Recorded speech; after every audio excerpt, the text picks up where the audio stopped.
이제 2부로 토론의 그 세션으로 들어가겠습니다.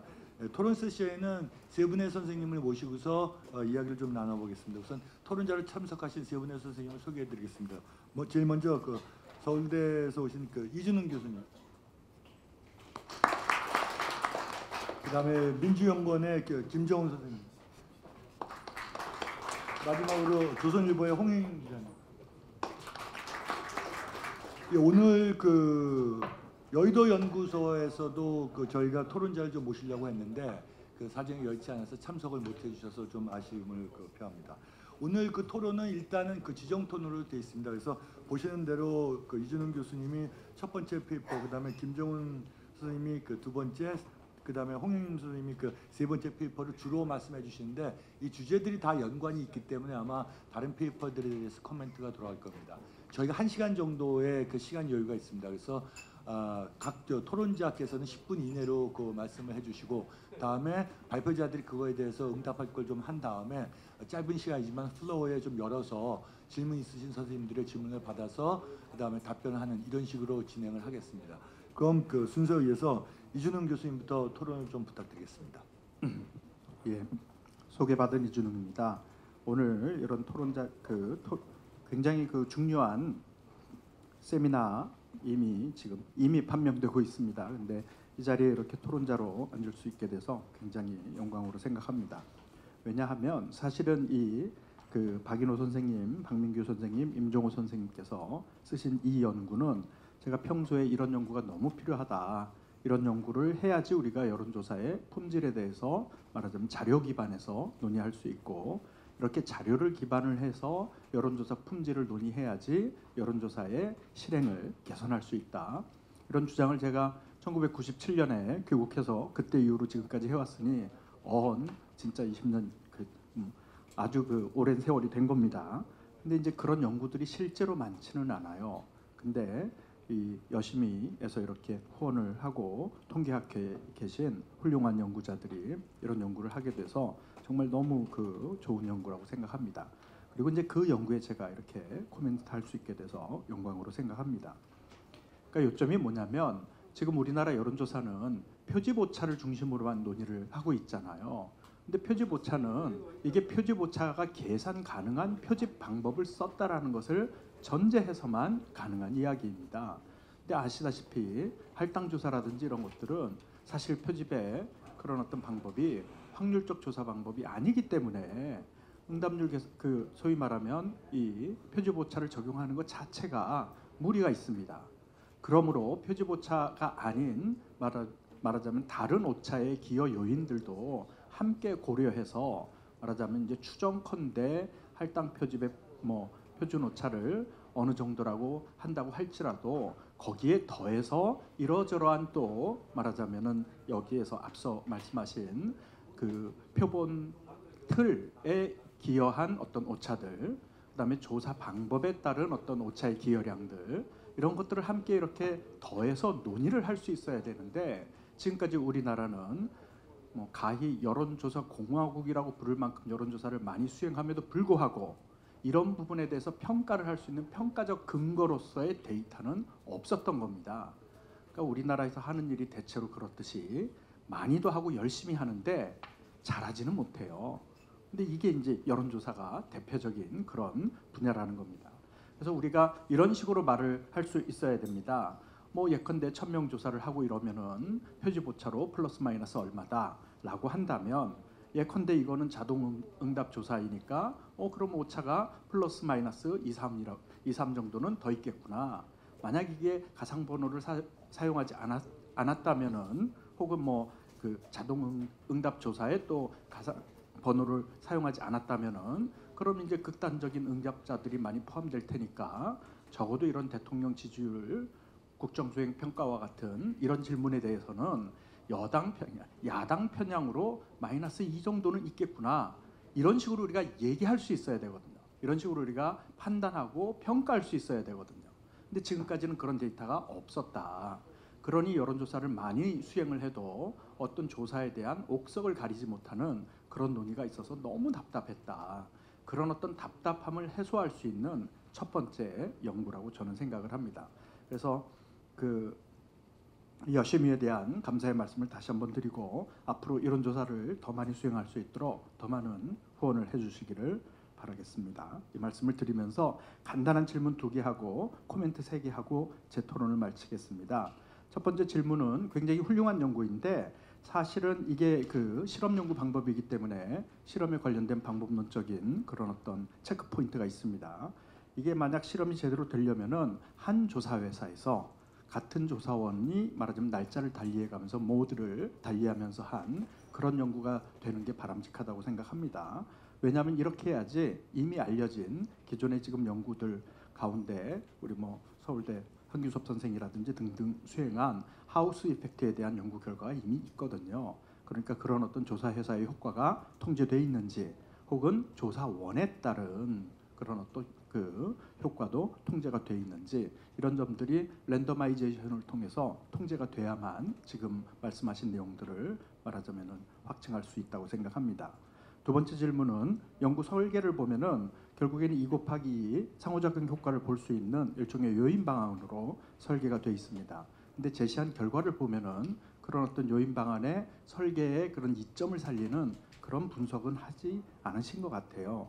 예컨대 자동 응답 조사이면서 가상번호를 사용하지 않으면은 정치적 보수주의자들 혹은 극단주의자들의 의견이 더 많이 반영이 된다. 이런 식의 이제 결과를 볼 수 있는 실험 디자인인데 그런 결과를 제시하지는 않으셨거든요. 그냥 이렇게 플랫하게 4가지, 5가지의 조건의 값들만 이렇게 비교하셨는데 혹시 그런 결과가 있는데 제시하시지 않으신 건지 아니면은 이거는 그냥 뭐 일반용 발표니까 나중에 논문 쓸 때 쓰려고 숨겨두신 건지 이게 이제 궁금합니다. 연구 결과에 대해서 간단히 코멘트를 드리자면 3가지 중에 첫 번째, 일단 굉장히 흥미있는 결과죠, 여러분. 그렇죠? 결국 정치적 관심이 높고 약간 극단적인 의견 성향을 가진 사람들이 자동 응답 조사에서 더 많이 뛰어나온다. 이런 얘기입니다. 그러니까 이거는 우리가 기존에 다 짐작하고 있었던 거고 조사 결과를 보면서 이거는 자동 응답 조사이니까 이건 뭐 당연히 이렇게 약간 편향적으로 나오겠지 싶은 그런 어떤 그 의심이 있었는데 그런 점들이 확인이 된 겁니다. 그래서 아주 말하자면 의심이 확인이 된 그런 이제 조사라고 할 수 있겠는데 제가 보기에는 이미 이게 이제 실험 연구이고 이 안에 많은 문항들이 있어서 이런 내용들을 평가할 수도 있겠지만 조금 더 문항들을 더한다면 예컨대 조사에 응답하는 사람들의 응답 동기라든지 그 응답 동기 가운데 특히 이제 정치적인 어떤 동기가 있을 수가 있습니다. 여론조사에 응답하는 사람들 가운데 내가 응답을 통해서 여론조사 소위 말하면 일반 여론에 영향을 미치겠다 이런 이제 적극적인 의견 표명 의지를 가지고 조사에 응할 수가 있는데 실제로 그런 어떤 극단적인 정치적 성향을 갖고 있는 사람이 혹은 이제 이 논문의 이 발표에서는 정치적 관여성이라고 했는데 그런 어떤 동기를 갖고 의도적인 행동을 한다고 말할 수 있는지 이런 식의 질문은 저는 굉장히 중요하다고 봅니다. 왜냐하면은 여론조사가 단순히 그냥 사람들이 갖고 있는 의견을 측정하는 게 아니라 일종의 상호작용이거든요. 그럼 그 상호작용 속에서 응답자도 명백히 어떤 정치적 행위를 하고 있는 겁니다. 정치적 의견 표명 행위라는 거죠. 그런 점들도 반영된 연구를 수행하면 좋겠다. 우리는 다 지금 그 점에 대해서 가설들을 갖고 있는데 아직 확인한 적이 없습니다. 근데 이 연구 디자인을 활용을 하면은 그런 연구도 수행할 수 있지 않을까 이렇게 생각을 합니다. 두 번째 코멘트는 또 굉장히 흥미로운 결과가 이 지금 발표에 있는데요. 뭐냐면은 일반 갤럽에서 한 그런 조사에서 접촉률은 약 30%인데 여기서 할 때는 이미 접촉률이 한 58% 정도로 높잖아요. 그러니까 뭐냐면은 이 조사를 위해서 섭외한 이 여론조사 기관에서는 이게 이제 통계 학회에서 발주한 여론조사를 해서 그런지 몰라도 굉장히 열심히 하신 것 같아요. 그래서 더 훌륭하게 지금 연구를 했다는 겁니다. 이게 뜻하는 바가 뭐냐면은 이거 뭔가 이렇게 쪼고 그렇죠? 뭔가 보상을 더 주면은 지금 일반적으로 수행하는 여론조사보다 훨씬 고품질의 여론조사를 산출할 수 있다라는 것을 입증하고 있잖아요.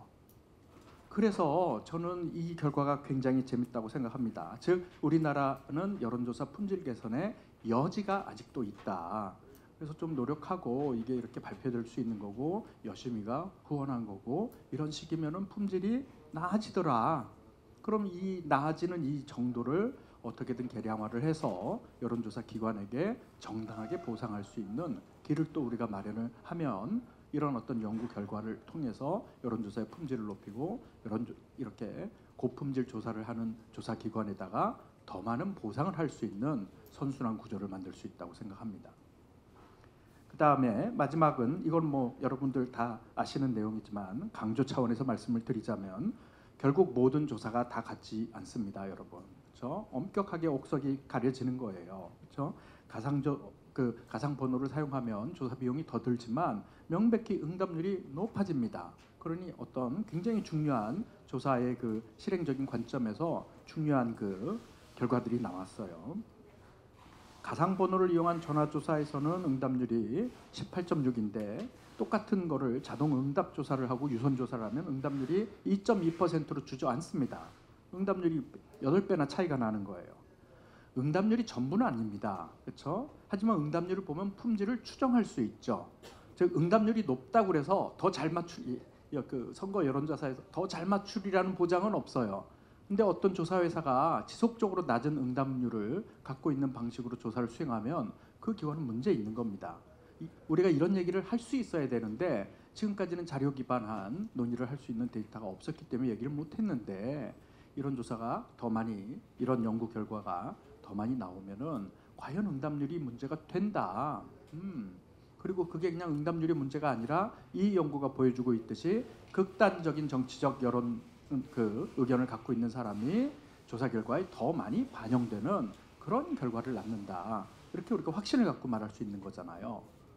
그리고 나서 이제 이런 조사 결과를 언론이 보도할지 말지는 그건 이제 언론인의 판단에 따른 겁니다. 그거를 이제 뭐 이용을 해서 공천을 하고 말지 뭐 이거는 그건 정당이 또 알아서 할 일입니다.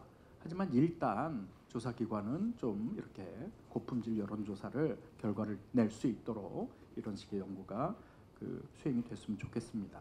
간단하게 그냥 시간이 난 김에 제언 몇 가지 드리자면 연구 말미에 지역 가상번호 얘긴데요. 가상번호 활용도를 높이기 위해서라도, 왜냐하면 명백히 지금 연구 결과는 가상번호를 이용한 조사가 더 여러 가지 측면에서 좋을 가능성이 높기 때문에 그렇다면은 소위 말하면 지역별로 전화번호 해당 통신사 전화번호 소유자의 모집단 정보 정도는 공개하는 게 맞다고 봅니다. 그게 여론조사의 발전을 위해서 굉장히 큰 기여를 할 수 있을 것 같습니다. 그래서 이거는 개인정보도 아니잖아요. 근데 이게 무슨 영업비밀입니까? 그러니까 이런 거 얼마든지 공개할 수 있다. 그다음에 이제 말씀하시기를 연구 말미에 또 투표 의형에 대한 연구를 통해서 말하자면 선거 여론조사에 더욱더 기여할 수 있다 이런 말씀하셨는데 100% 동감합니다. 다만 조사 자체에다가 투표를 하겠느냐 말겠느냐 이런 식으로 물어보는 거는 전형적인 말하자면 응답의 요망성, 사회적 요망성 효과가 발생하기 때문에 여기에 따르는 문제는 이미 이제 서양에선 연구를 통해서 다 확인이 된 바가 있습니다. 이걸 극복하는 방법도 몇 가지 알려져 있는데 잘 극복은 안 되더라고요. 그래도 열심히 서양 학자들하고 같은 방식으로 우리도 연구를 해서 극복할 수 있다고 생각합니다. 마지막으로 당부를 드리자면 언론에 대해서인데요. 이런 연구 보고서 좀 열심히 읽고 말하자면 이 품질을 좀 가려서 그렇게 보도를 했으면 좋겠습니다. 그리고 무엇보다도 언론이 보도를 할 때 그냥 이 조사는 나쁘다 저 조사는 좋다 응답률 지표에 근거해서 이렇게 말씀하실 수 있어요. 근데 그걸로 그쳐서도 곤란하고 기왕이면 언론사에서도 응답률이 높은 조사를 스스로 발주를 좀 해서 우리가 조사를 했더니 응답률이 이렇게 높아지고 우리가 조사한 거에는 정치적으로 이런 사람들이 더 많이 나왔다. 너희는 왜 그 모양이냐. 이렇게 자료 기반에서 비판을 저널리스틱 비판을 할 수 있는 그런 좀 풍토가 마련이 됐으면 좋겠습니다. 이상입니다. 감사합니다. 예, 고맙습니다. 제가 세션원에서 박인호 교수님이 발표하실 때는 굉장히 중요한 페이퍼구나 이렇게 생각을 했는데 이준용 선생님의 코멘트를 보니까 아주 중요하고 꼭 읽어봐야 되는 페이퍼구나 이렇게 더 의미가 크게 부여되면서 지금 앞으로 우리가 논의할 바가 더 많은 것 같고 꼭 그런 식으로 좀 전체 가치를 좀 높여주셨다고 생각을 합니다. 이번 두 번째로 김정은 실장님이 정원을 그 박사님 발표하신 내용을 주로 해서 좀 토론해 주시겠습니다. 네, 민주연구원 김정은입니다. 그 선거 여론조사 발전이란 정치권의 역할 및 그 제도 개선 방안이 주제인데요. 아마 정 박사님도 저기 굳이 정치권의 역할에 관해서 쓰실 게 없어서 안 쓰신 것 같고, 저도 뭐 개인적으로 정치권이 여기서 뭔 역할을 해야 될지 사실 잘 모르겠습니다.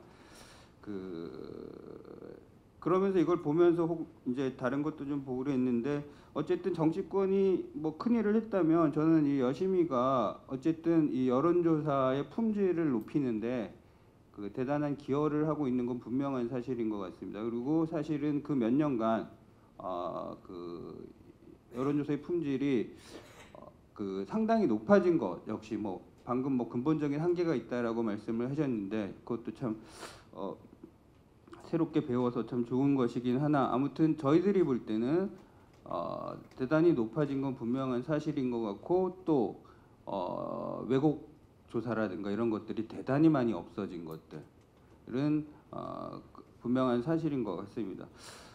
그런 면에서 보면 사실은 여론조사에 관한 부정확성이나 비판들이 뭐 언론의 잘못도 있고 정치권의 과잉 그 해석 뭐 이런 것들의 잘못도 있기는 한데, 사실은 근한 10년 동안 우리 사회가 너무 많이 변해갖고 여론조사가 그걸 따라가기가 사실 상당히 힘든 측면도 사실 있지 않았나, 그런 생각도 합니다. 그러니까 저희들도 이제 그 한 몇 년 전에 조사 이렇게 할 때 그 유선하고 무선 비율이 어느 게 가장 정확한 거냐, 뭐 이런 거를 그 뭐 얘기하고, 사실 그러니까 그 유무선 비율부터 시작을 해서 이제 뭐 그 ARS, 그 전에 ARS 나오고 유무선 비율 나오고, 그 다음에 최근에 이제 그래서 이제 저번 총선 같은 경우에 여론조사가 너무 못 맞추니까, 그 못 맞춘 게 사실은 지역 그 전화번호가 없기 때문인 거였고, 아주 간단하게 얘기하면 그래서 이제 가상번호가 나온 거고, 그래서 가상번호 갖고 이제 하니까 이제 지역조사는 어느 정도는 이제 여론을 반영하게 되고,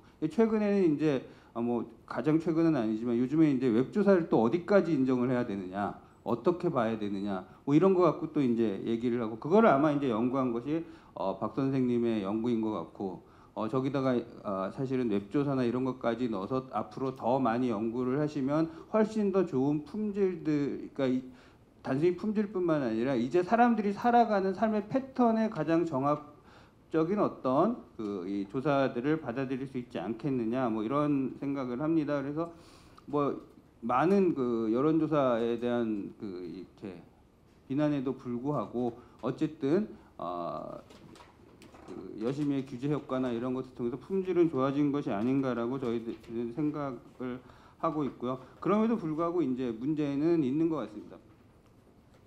뭐 말씀을 하셨듯이 이제 뭐 가장 대표적인 게, 저는 방금 발표하신 것 중에 그 이 소위 오차 범위의 문제가 이제 가장 대표적. 저도 이제 정 박사님하고 전적으로 동의를 하는데요. 그러니까 난 작년 10월부터 지금까지 뭐 요 최근에 약간 변동이 있지만 사실 거의 변화가 없는 정책 국면들이 이렇게 쭉 이어졌는데, 이걸 갖고 이제 1%가 올랐네, 최전에 뭐네 하면서 이제 매주 이게 출렁거리는 보도들이 이렇게 이어지고 있고, 사실 근데 이게 더 흥미로운 게, 우린 언론을 비난을 하기도 하지만 사실 이게 언론들이 그 쓰기 전에 그 조사에다 보도자료가 거의 그렇게 나갑니다. 저희는 보도자료를 주로 받아보는데, 보도자료 보면 딱 거의 그렇게 나오고, 그러니까 이제 그거 받아 쓰는 거거든요.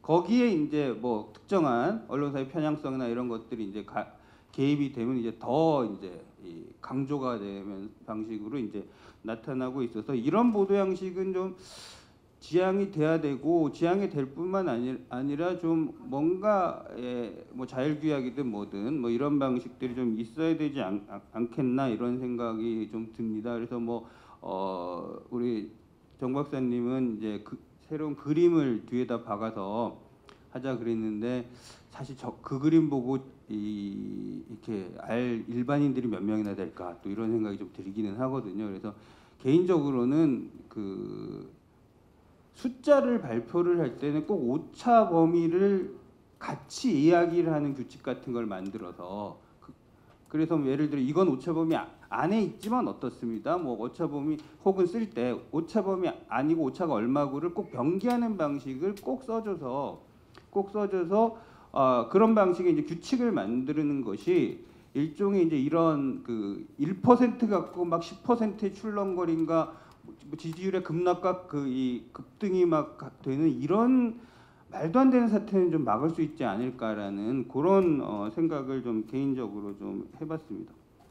그리고 이제 발표문 중에 여기 오신 분들은 조사 전문가들이고 전 조사 전문가는 아닙니다만 조사 전문가들이고 그래서 이제 신뢰성이 높아지면은 영향력이 높아지고 뭐 이러는 여론조사 영향력도 이제 높아져야 된다라고 어느 정도는 가정을 좀 하시는 것 같아요. 전 개인적으로 아까 우리 정 박사님 발표하신 것 중에 바람직한 현상 중에 하나는 신뢰성은 높아졌는데 영향력은 떨어졌다라는 게 대단히 바람직한 현상 중에 하나다라고 생각을 합니다. 여론조사에 영향을 받으면서 이 조사를 받으면서 투표를 하는 것이 과연 좋은 것인가? 소위 우리가 뭐 밴드웨건 효과나 이런 것들을 갖는 부정적인 효과를 많이 얘기하는데 그런 관점에서 보면 과연 이게 좋은 것인가에 관해서는 이제 생각을 한번 해볼 필요가 있고요. 그런 의미에서 사실은 뭐 만약에 이런 영향력들이 대단히 많이 떨어진다면 사실은 뭐 선거 전날까지도 여론조사 결과 발표해도 아무 문제가 사실은 없는 거죠. 사실은 이게 그 여론조사 결과가 신뢰성에도 문제가 있지만 사실은 일종의 밴드웨건 효과를 통해서 투표에 영향을 대단히 많이 미치기 때문에 지금 뭐 이렇게 제한이나 이런 걸 두고 있는 건데 어쨌든 그 방향이 점차적으로 여론의 영향을 적게 미친다라는 점은 좀 긍정적이다라고 볼 수가 있습니다. 다만 또 이것도 해석을 해야 되겠죠. 이게 적게 미치는 것이 그만큼 어떤 진영 효과들이 뭐 이렇게 굳어져서 그런 건지 아닌지 이건 다시 한번 또 해석을 해볼 필요가 있기는 한데 어쨌든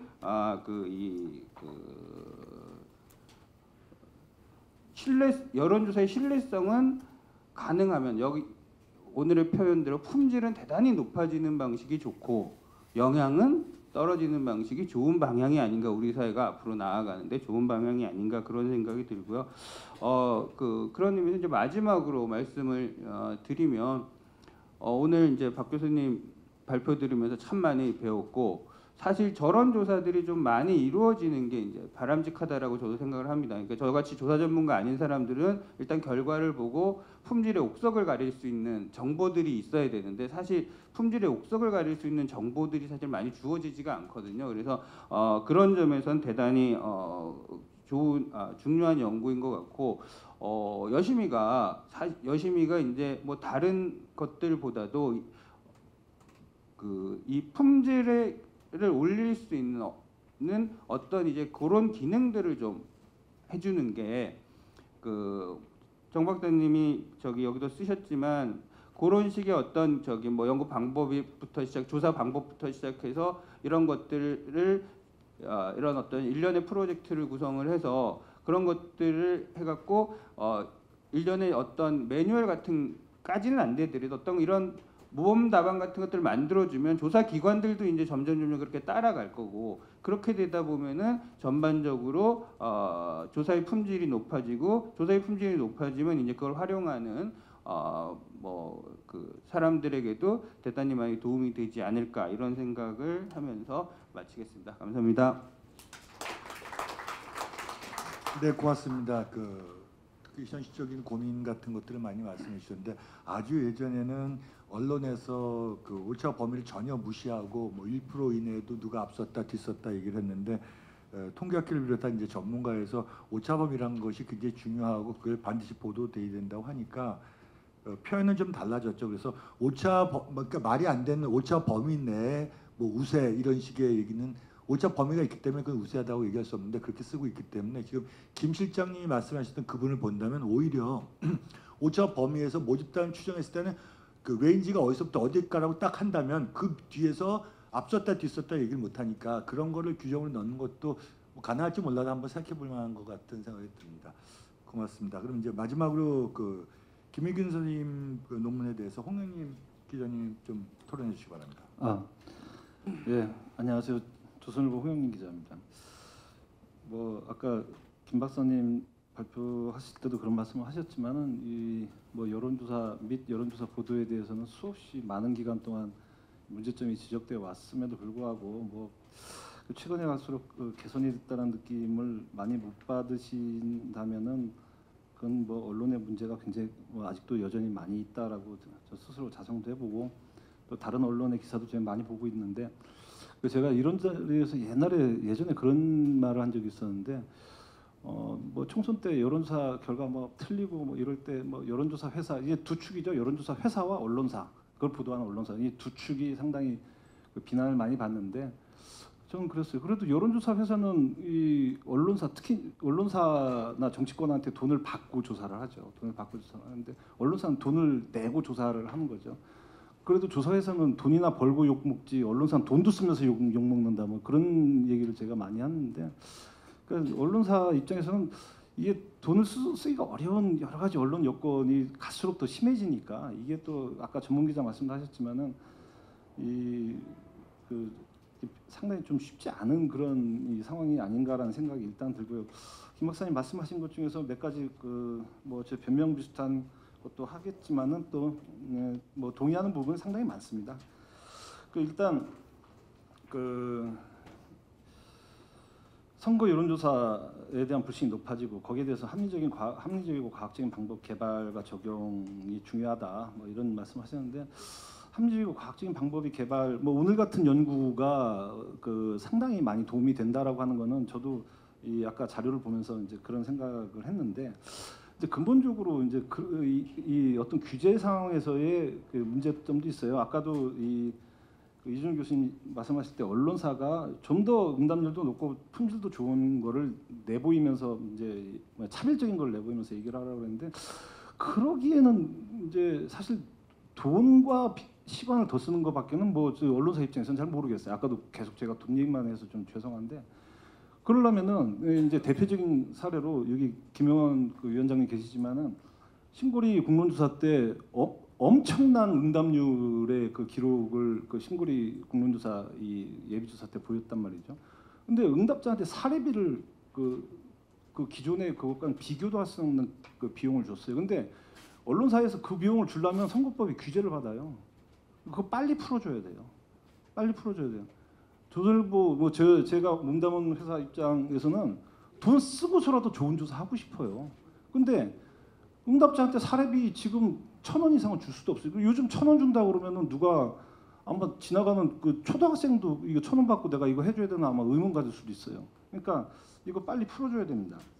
그래서 어떤 시스템적인 것도 필요하고 방법론적인 연구도 필요하다라고 하는 거. 뭐 뭔가 차별적인 걸 보여주려면은 그 방법이 그렇게 많지는 않다라는 생각이 들고. 그리고 오늘 이제 오차범위 경마식 보도 얘기 상당히 여러 번 나왔는데 제가 한 가지 예를 들게 뭐 제가 뭐 얼마 전에 제 칼럼에도 그 실명 갖고 다 썼기 때문에 제가 그냥 그 편하게 말씀드릴게요. 뭐 이미 제가 다 쓴 거라서 뭐 혹시 기자분들 계시면 그거 또 기사 써봤자 소용없습니다. 이미 다 제가 쓴 겁니다. 이낙연 국무총리가 지난달 26일 국회 대정부질문 답변에서 뭐라고 그랬냐? 조국 장관 관련 검찰 수사에 대해서 여론조사를 보면 과도하다는 의견이 더 많다라고 얘기했어요.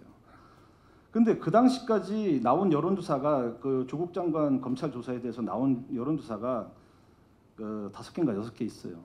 그 중에 과도하다가 높은 게 딱 하나 있어요. 근데 그거 탁 집어서 얘기했어요. 편향적 보도죠. 이게 뭐 이총리가 보도하려고 얘기한 건 아니겠지만 어쨌든 과도하지 않다가 다 높은데 딱 하나만 골라고 과도하다라고 얘기한 게 아까 이제 얘기했던 편향적 보도에 해당이 되죠. 근데 하필이면 그 과도하다가 높은 그 조사가 과도하다 49% 적절하다 43% 그 6% 포인트 차이인데 이게 500명짜리 ARS 조사예요. 그러니까 그 표본오차가 플러스 마이너스 4.4%죠. 표본오차 안에 있어요. 안에 있어요. 대한민국 기자들이 국무총리가 그렇게 얘기하는데 표본오차 생각할 사람 누가 있겠습니까? 이거는 근데 뭐 총리께서만 그런 게 아니라 아까도 뭐 저기 그 말씀 잠깐 나왔지만 정치인들 아침에 회의할 때나 뭐 보도자료 할 때 뭐 할 때 뭐 누가 오차범위 생각해서 얘기해요? 그런 얘기 안 하죠. 그냥 기자들 막 씁니다. 그냥 막 써요. 그러니까 물론 그분들이 언론 보도를 보고 배워서 그렇게 쓰는지 아니면 기자들이 정치인들이나 정부에서 얘기하는 거 보고 배워서 그렇게 쓰는지는 그 악순환이 계속 돌아가고 있다라고 생각되지만 실제로 지금 종편이나 그 주요 언론들은 오차범위에 대해서 엄청나게 고민하고 조심합니다. 방송심의위원회에서 엄청난 그 규제 사항이에요. 종편들 보시면 알겠지만 오차범위 내에서 이런 말도 안 해요. 종편들은 웬만해 그런 경우는 제가 요즘 거의 못 봤습니다. 그리고 화면에 자세히 다 열심히 규제 사항 다 보도하라는 그런 사항들 다 냅니다. 옛날보다 많이 좋아진 측면이 있어요. 근데 오히려 정치인들이나 이쪽에서 이거를 굉장히 무심하게 한다라는 얘기를 말씀드리고.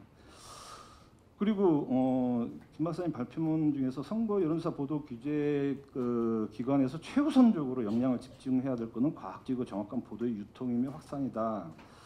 뭐 동의합니다. 그 과학적이고 정확한 보도 뭐 특히 이게 이제 문제가 되는 것들이 뭐 제 눈에도 많이 보이니까.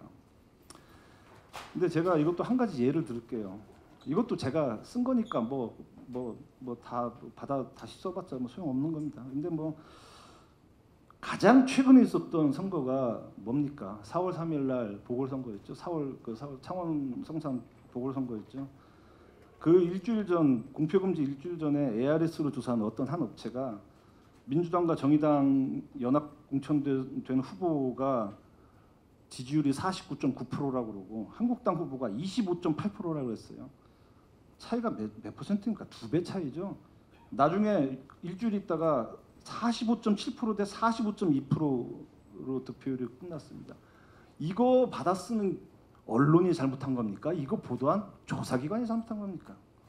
이거 조사에 대해서 열심히 해서 나중에 사후적으로 어떤 검증을 했는지는 전 잘 모르겠어요. 근데 저는 0.5%포인트로 진 한국당 후보 같은 경우에는 아마 제소를 했어야 난 맞다라고 생각하는데 이 조사에 대해서 했는지 아닌지 저는 잘 모르겠고. 그런데 이 0.5% 진 거는 이 보도가 이 여론조사가 그 지역에서 엄청난 영향을 줬을 거다라고 저는 생각을 해요. 더블 스코어로 지는데 이 사람 이게 더군다나 보궐선거 출근하는 날 노는 날도 아니죠. 가봤자 지는데 뭘 투표하겠습니까? 그게 0.5%는 더 될 거라고 저는 추측은 합니다. 뭐 그걸 뭐 제가 검증해 본 건 아닌데 어쨌든 바로 직전 선거에서도 이런 일이 있었다.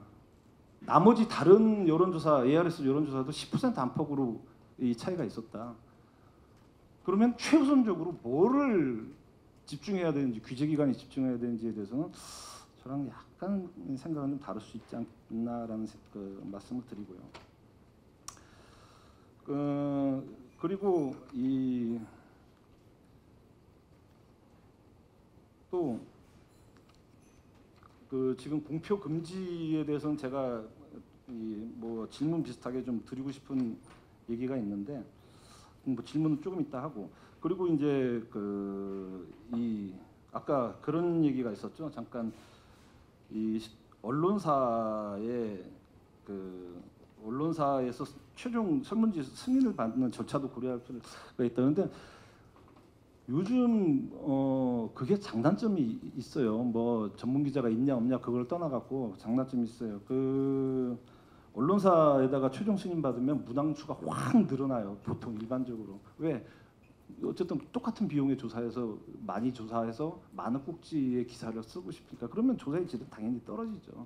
그럼 조사 회사 입장에서는 아마 경험해 보신 경우가 많겠지만은 그게 과연 좋은 건지 언론사 얘기만 듣는 게. 그리고 문항도 예를 들면은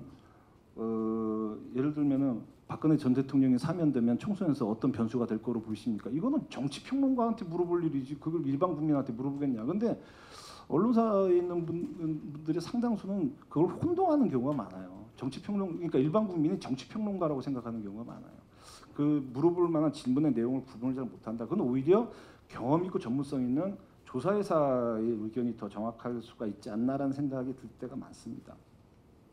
제가 질문 비슷하게 드리고 싶은 얘기는 마지막으로 지금 아까 이제 공표금지 6일 동안 선거 여론조사 관련 페이크 뉴스가 유통될 가능성이 있다. 뭐 이 내용에 그런 얘기가 있는데 그래서 이 제한 규정에 대한 사회적 논의와 합의가 필요하다. 아까 여론조사에 대해서 밴드웨건 효과 때문에 영향을 받을 수 있다. 근데 저는 그렇게 생각하지 않죠. 밴드웨건 효과도 있고 이 언더독 효과도 있는데 주로 그 서양 미국 같은 경우에 밴드웨건 효과가 크고 우리나라 같은 경우에는 이 성도 따라서 이게 어디가 큰지에 대해서는 좀 논란이 있을 수 있는데 논의와 합의를 얼마나 더 해야 될지는 저는 솔직히 잘 모르겠어요. 근데 이거는 반드시 없애야 되는 사항이라고 저는 생각은 하는데 김 박사님 어떻게 생각하는지 이걸로 반드시 없애야 된다고 동의를 하시는지 아니면 또 다른 방안이 필요하다고 생각하시는지 좀 여쭤보고 싶고요. 왜 정치권에서는 이렇게 십몇 년 동안 이거를 그렇게 6.1을 고집하고 있는지 이것 때문에 조사회사들은 6일 동안 표심이 바뀌었다 그러면 다 끝나버려요. 다 얘기 틀렸다는 얘기 못해. 근데 일반 국민들은 여론조사 다 엉터리라고 하죠. 야 6일 전에 했던 거 아까 제가 이제 더블 스코어 얘기했지만 야 6일 전에 더블 스코어인데 이건 왜 그러냐. 근데 조사회사 입장에서는 사실 예측 조사가 아니거든요. 그 당시 민심을 보자고 하는 조사인데 일반 국민들은 예측 조사로 받아들일 수밖에 없잖아요. 그러니까 이게 없어져야 진정한 실력과 승부 조사회사와 언론사들 사이에서의 차별적인 승부가 실력이 드러나지 않을까 저는 개인적으로 그렇게 생각합니다. 이상입니다. 네, 고맙습니다. 세 분이 훨씬 더 우리가 얘기할 많은 거리를 주셔서 오늘 어떤 결론이 나는 것이 아니라 더 많은 의문을 가지고 갈 수 있는 게 아닌가 싶습니다. 저희가 지금 토론하신 세 선생님에게 그래도 질문들이 주어졌기 때문에 세 분께 저희가 각 5분씩 시간 좀 드리겠습니다. 이번 순서를 김익은 선생님부터 해서 5분 내로 좀 부탁드리겠습니다. 5분은 안 될 것 같고요. 1, 2분이면 될 것 같습니다. 일단 홍영민 기자님 말씀에 100% 동감하고요. 저는 이제 일단은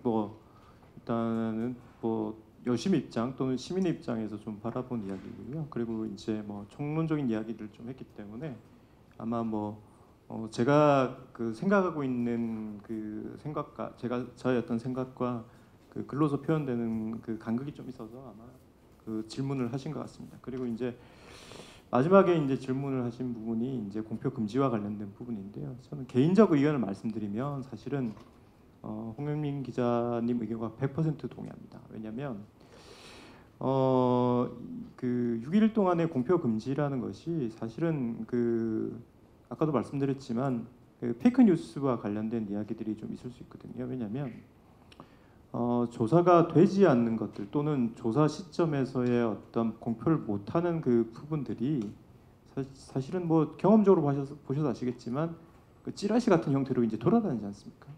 이런 것들을 방지하기 위해서라도 명확하게 어떤 공표에 대한 이야기들은 좀 금지에 대한 부분들은 좀 해결해야겠다 이 생각이 들고요. 저는 합의의 어떤 수준, 예를 들어서 과거와 같이 금지의 기간을 줄인다고 하는 그런 것들보다는 전면적으로 폐지하는 것이 어떤 여론을 정확하게 보는 것 그리고 여론 조사 기관에서의 어떤 정확성들 그리고 좀 더 나아가서는 사회적인 어떤 합의의 수준, 여론의 형성 이런 것들에 더 도움이 되지 않을까라는 생각이 듭니다. 이상입니다. 고맙습니다. 다음은 정한우 선생님. 주신 내용 중에서 영향력 신뢰도 그 말씀만 드리겠습니다. 일단 아까 발표할 때 영향력이 높으면 이제 신뢰도가 높다. 그러니까 이거는 실제 그런 문항들 간의 상관관계를 봤을 때 그렇다는 거고요. 실제로 신뢰를 더 많이 하는 사람들일수록 투표할 때 영향을 더 많이 받았다. 그런 관계들이 밝혀졌다라는 차원에서 말씀을 드린 거고. 근데 이제 그 말씀대로 정말 그게 바람직한 거냐? 이제 그 문제에는 듣고 보니까 굉장히 생각해 볼 거리가 있다고 생각하고요.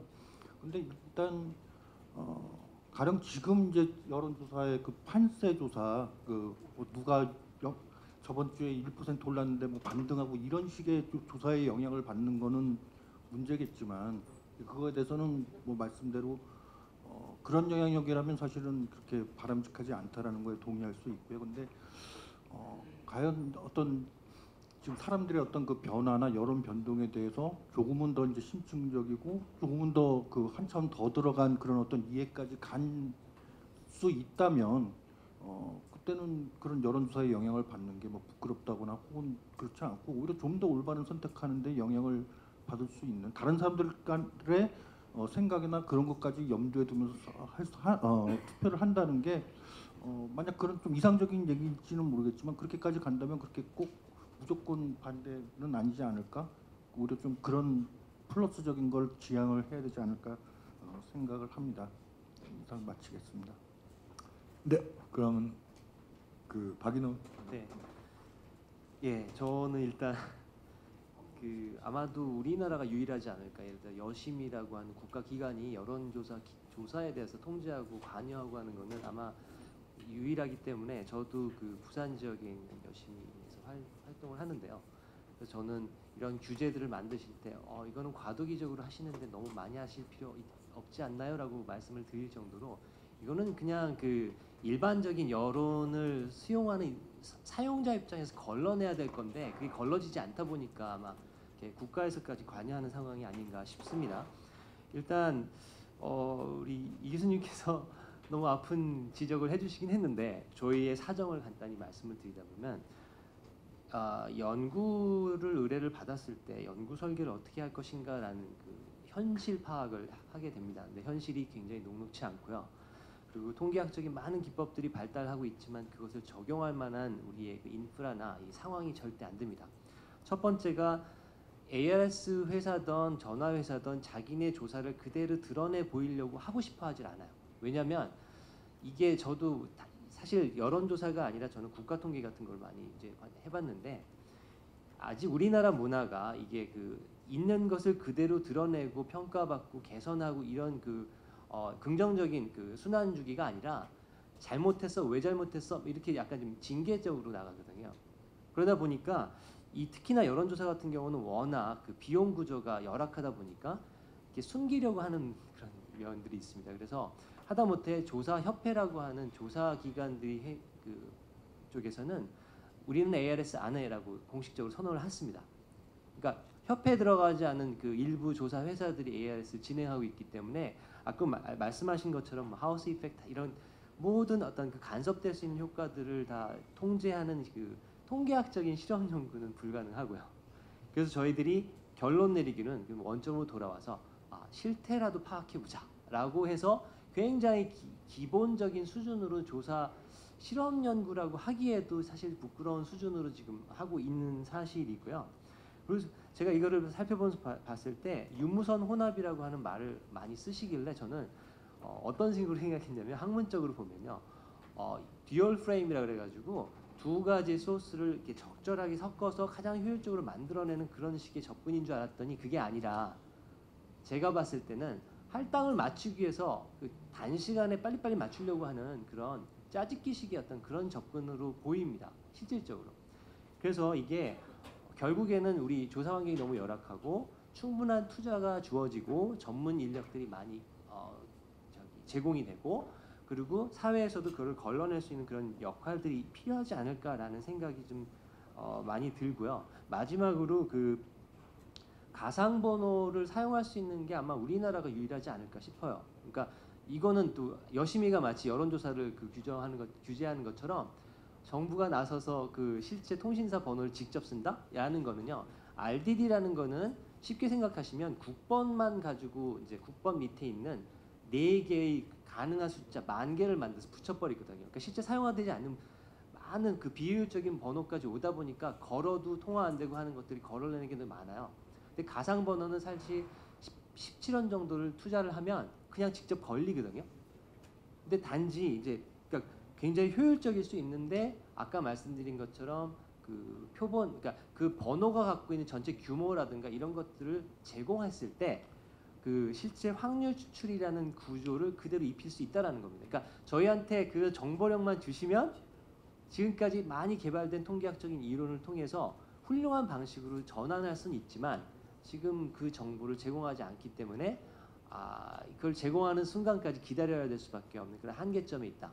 저는 개인적으로 연구자 입장으로서는 그렇게 말씀을 드리고 싶습니다. 예, 고맙습니다.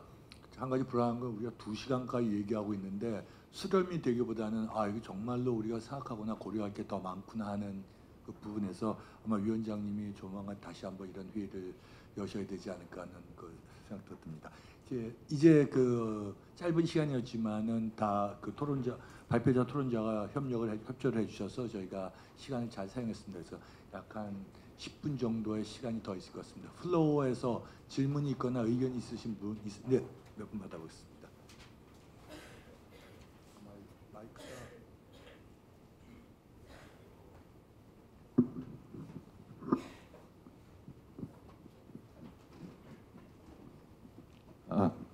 예, 저는 그 여론조사 회사 칸타코리아에 다니고 있는 이양훈입니다. 오늘 이제 그 선거 여론조사의 객관성과 뭐 신뢰성에 대해서 말씀을 나누고 계신데 실제로 조사를 하고 데이터를 만들어낸 조사 회사 분들이 거의 안 오신 것 같아서 그냥 제가 총대를 매는 의미에서 한 말씀을 드리고 궁금한 거 하나 질문 드리겠습니다. 그 주요 선거가 있을 때마다 앞뒤로 이런 식의 세미나가 굉장히 많이 진행이 되고 맨날 품질 얘기를 하고 있는데 사실 우리나라에서 여론조사를 하는 회사들은 다 민간 회사죠. 그래서 민간 회사는 근거의 목적이 돈을 벌려고 하는 건데 사실은 이 품질 얘기를 아무리 많이 해도 시장성이 그 품질을 이기고 있어요 항상. 그러니까 뭐 쉽게 설명을 드리면 이제 주요 조사 회사들은 정말 어떻게 하면 조사를 정말 잘해볼까 하는 욕심들은 가지고 있어요. 근데 실제로는 어떻게 하냐면 의뢰하는 고객이 주는 돈에 맞춰서 설계를 하고 실행을 해야 되는 상황들인 거죠. 그러다 보니까 여기에서 좋은 말씀들이 많이 나오는데 그게 실제로 시장에서 잘 안 나타나고 있고 또 요즘 그 정치나 선거 관련된 조사들을 보면은 뭐 조사의 횟수나 그에 따른 보도의 빈도는 애석하게도 굉장히 적은 비용으로 실시되는 조사들이 대부분 보도가 되고 있고요. 실제로 저희만 해도 그 1년에 몇 번 그 보도되는 조사를 의뢰받지를 못하고 있는 현실입니다. 그래서 앞으로 그 이런 논의가 이제 계속 더 많이 되고 뭐 사회적으로 공론화 과정이 많이 되면은 좋겠지만 어쨌든 변명 아닌 변명 같은 걸 좀 말씀을 드렸고요. 박인호 교수님께 질문을 하나 드리고 싶은데 발표하신 걸 보니까 제가 이해가 안 되는 사항이 있어서 그러니까 조금 전에 말씀하셨듯이 그 무선 RDD를 쓰는 것과 가상번호를 쓰는 거는 효율성 차원에서 굉장히 그 차이가 많이 나죠. 그래서 우리가 조사를 하고 싶은 응답자에게 접근을 하는 효율성에서는 당연히 실제로 사용되고 있는 가상번호가 더 좋죠. 그리고 우리가 이제 기본적인 정보들도 갖고 있기 때문에 뭐 할당 초과라든지 결변이랄지 이런 게 굉장히 적어서 효율성은 높은데 저 실험하신 걸 보면 왜 그 거절이 2배나 차이가 나는지 이해가 안 되거든요.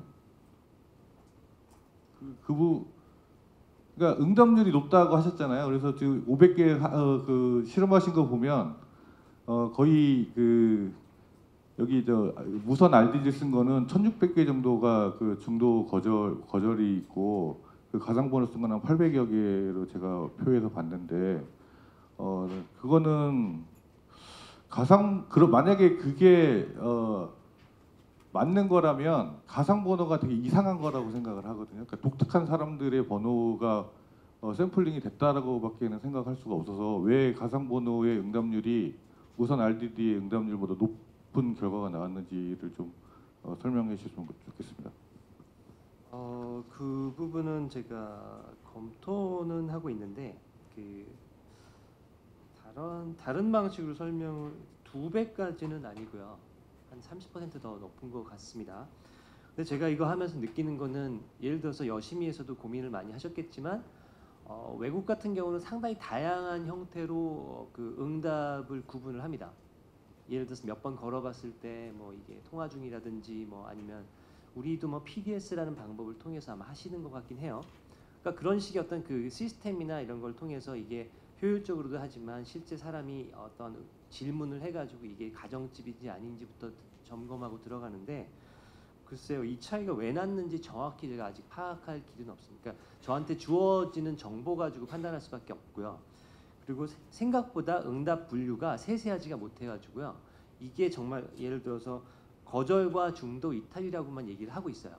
그리고 뭐 통화, 부재 뭐 이 정도만 얘기를 하고 있지 이게 어떠한 형태로 이게 정확하게 그렇게 평가되는지 알 수가 없어서 그거에 대해서는 말씀을 드리기가 쉽지 않고 사실 이 규모 자체가 이렇게 그러니까 아주 큰 것이 아니고요. 그래서 실험이 정확히 잘 된 거, 그러니까 이거를 제가 그 응답을 드릴 만큼 정확한 얘기를 해드리기에는 좀 부족합니다. 그러니까 정보는 부족합니다. 네. 네, 지금 뭐 그 정확하게 답변 못 드렸지만 아마 계속 고민하실 것 같습니다. 한 분 정도만 더 플로어해서 얘기를 좀 듣겠습니다. 네, 특별히 질문이 없으시면은 이제 그 오늘의 그 세션을 끝낼까 합니다. 아까 제가 들었을 때 가장 모든 분들이 말씀하셨던 게 조사의 품질에 관한 얘기를 합서 글을 올려야 된다고 말씀하셨는데 이 부분에 대해서 전문가들이 좀 가이드라인을 좀 줘야 되지 않을까, 어떻게 하면 우리가 조사의 품질을 판단할 수 있을까 하는 가이드라인이 있었으면 좋겠다는 생각을 간단히 해봤고요. 마지막으로는 지금 그 박 교수님이 발표한 것처럼 이런 식의 실험이 많이 이루어지는 것이 조사의 그 품질을 올리는 데 많이 도움이 된다고 생각합니다. 선관위가 많은 사람들이 요구하는 것처럼 이런 규제 또는 통제보다는 좀 더 어떻게 발전할 수 있을지에 대해서 투자하는 그런 방향성과 함께 조사협회에서도 그런 식으로 우리가 수많은 반복을 통해서 경험적으로 조사의 질을 올릴 수 있는 방법이 마련됐으면 하는 생각을 가지고 있습니다. 모든 것을 다 다루지 못했지만 상당히 중요한 문제에 대해서 우리에게 무거운 마음을 주는 그런 토론의 2시간이었다고 생각합니다. 끝까지 경청해 주신 모든 분들께 감사드리면서 오늘의 회의를 마치겠습니다. 감사합니다.